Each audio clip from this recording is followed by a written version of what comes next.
Welcome to lesson 9 in our Masterclass for Leadership Unleashed. It's hard to believe we're 75% through all the content. I hope you've been absorbing it. In fact, here's what I want to do.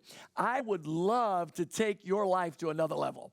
I believe that God has called all of us into relationship. In fact, we're not brought together to be strangers, but friends. So maybe you're looking at something more than a masterclass.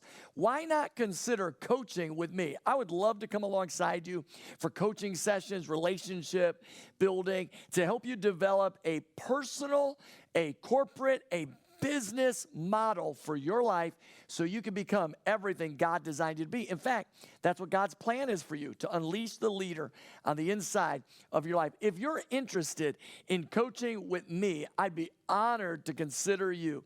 Would you email my personal assistant, Maya, at toddbishop.tv? Go ahead, write it down. Maya, M-Y-A, at toddbishop.tv, and we'll get the process started. And because you're part of this masterclass, I'm also going to work with you and give you a reduced rate on the pricing so your life can grow to the next level. Well, anyway, we're in session number 9, and I love this session because it's part of the story of my life and how God has developed me and grown me into who I am today. And that's simply this. The beautiful principle, session 9, is think like you don't have money. I know it sounds crazy. Think like I don't have, but what if I do? You still got to think like it. So let me take you all the way back to Todd's life growing up in Buffalo, New York. Yes, I grew up in the snow capital of America, Buffalo, New York. I was there during Blizzard of 77. I was there when all the snow got dumped in and people still were crazy enough to drive because Buffalonians have a little bit of crazy to live in Buffalo.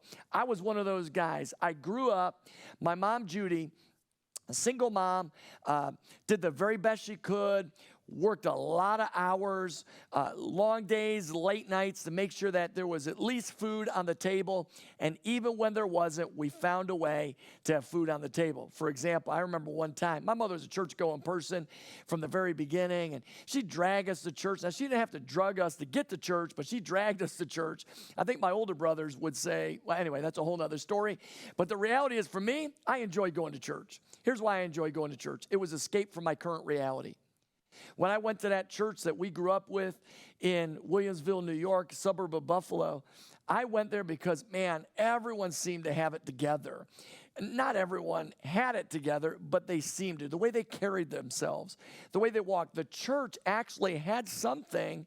It offered programs for kids and children, something that I wasn't accustomed to growing up in church. Well, anyway, that's a whole nother subject. Today, we're literally talking about session number 9. I love this session. It's simply titled this: Think Like You Don't Have Money. Think like you don't have money. Let me tell you about my story growing up. I grew up in a single-parent, multi-divorce home. My mother, Judy, she did everything possible she could to provide for us, to make sure that we had everything that we needed. Most often, even though she worked really hard, her efforts would often fall short. I think of my mom as she sacrificed to make sure that her 3 boys could play football, who could be part of, for me, basketball as well. All that she did for us, even with limited little resources. I wonder sometimes if we think we need more, but we're not even doing enough with what we have. Think about that for a second. How many people today, if I had this, I would do that. No, when you don't have the resources, the beauty of it is you are able to be more creative with the resources that you do have. In fact, I remember one time we had no food on the table. My mom was working very hard, her whole life, but then she had a situation where she got injured in an auto accident and she couldn't work anymore. The company that she once worked for actually was kind of playing with the finances, wouldn't release to her anything, saying, no, you can work, yet the doctors were saying she couldn't work. She had a power line actually land on her arm and electrocute her right arm, which actually damaged the nerve endings in her fingers. She was an executive secretary for a large corporation, and she couldn't type any longer. She just couldn't work. It riddled pain throughout her body. But they were fighting her for years. why don't you need to come back to work? And that's how a lot of companies have done it in the times past. It's not like we live in today. And so we didn't have a lot, but then when that happened, we had very little. I was working. I was handing my check over to my mom to make sure that we had. But I remember this one night. It was a Wednesday night. I remember we were going to church. Went to church. We didn't eat dinner before we went to church. We ended up coming back to our home, and I was hungry. I was a young 17-year-old kid, and I was starving. And we get home. We don't know what we're eating. We're just sitting there. I think we had some water from the sink. And it was so crazy because about 20 minutes after we got home, there was a knock at the door. I'll never forget this moment in my life. There's a knock at the door. My mother goes to the door, and I'm just kind of peeking over her shoulder, and a lady named Sheila is there. Sheila is standing at our door with five bags of groceries. She ends up saying, she goes, Judy, the Lord told me to bring this to your house today. And I couldn't believe it. She brought us that, and she gave my mom $200 cash. That was a day as a young boy I recognized. Today, God fed me. We didn't have anything, and yet God provided. Now, why am I telling you that sad story of how I grew up? For you to understand why I think like I don't have money today. Now, God has blessed my life. I'm grateful of where I am today, the home I live in, the cars I drive, all those. Well, I can only drive one car at a time, but the automobiles that I have and God's blessed me with. But can I tell you this? The reality is I haven't forgotten what it's like to be that little boy from Buffalo who grew up with nothing. So often this is what happens. When you start growing and expanding and your business gets successful, now you're not just the VP, but you're the president. You're no longer the COO, but now you're the CEO. Here's what starts happening. You start thinking too differently. In other words, you think like, now I have all this. Now, even when you're successful, you must still think like you don't have money because you never know when that roller coaster is going to be in a dip versus a high. So you want to make sure that you always have the resources that you need. After all, money is not a motivation, it's just a motor. It shouldn't motivate us. It's just the motor to get us to where God's designed us to be. If you want your leadership unleashed, you're going to have to think like you don't have money. If you're a preacher, guess what that means? You have a creative idea. Instead of buying a prop, go to the prop room and see if there's something you might be able to reuse or refab or recondition to be able to fit the message you're about to speak. If you work in a Starbucks or you work in retail, instead of thinking, well, we've got all this, still think, because the beauty of retail and those industries is you must reduce the bottom line cost. You've got to be able to expand and show as someone who's in those industries that you are profitable. And if you're spending money because you have it, you may one day find yourself without it, wishing you thought and learned this principle. Think like you don't have money. Act like you don't have money. Serve like you don't have money. And watch how much the creative juices begin to flow out of you in whatever industry you find yourself. So whether you're in a church, whether you're in a business, a nonprofit, whether you work in the private or the public sector, I think it'd be great if some of those in politics and in government would learn this principle, that we should act and think like we don't have money. Because eventually, if you don't think and act like you don't have money, eventually you might not have any money. So when you think like that, when you act like that, when you live like that, the Bible actually calls that stewardship. It's managing your money in a way that honors God.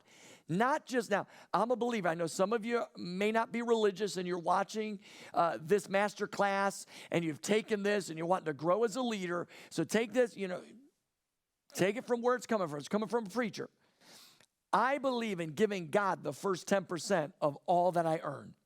I release it or return it back to him, and then God blesses the 90%. Here's the problem with most preachers. They will tell you, tithe, but they won't tell you how to use the other 90%. That's called stewardship.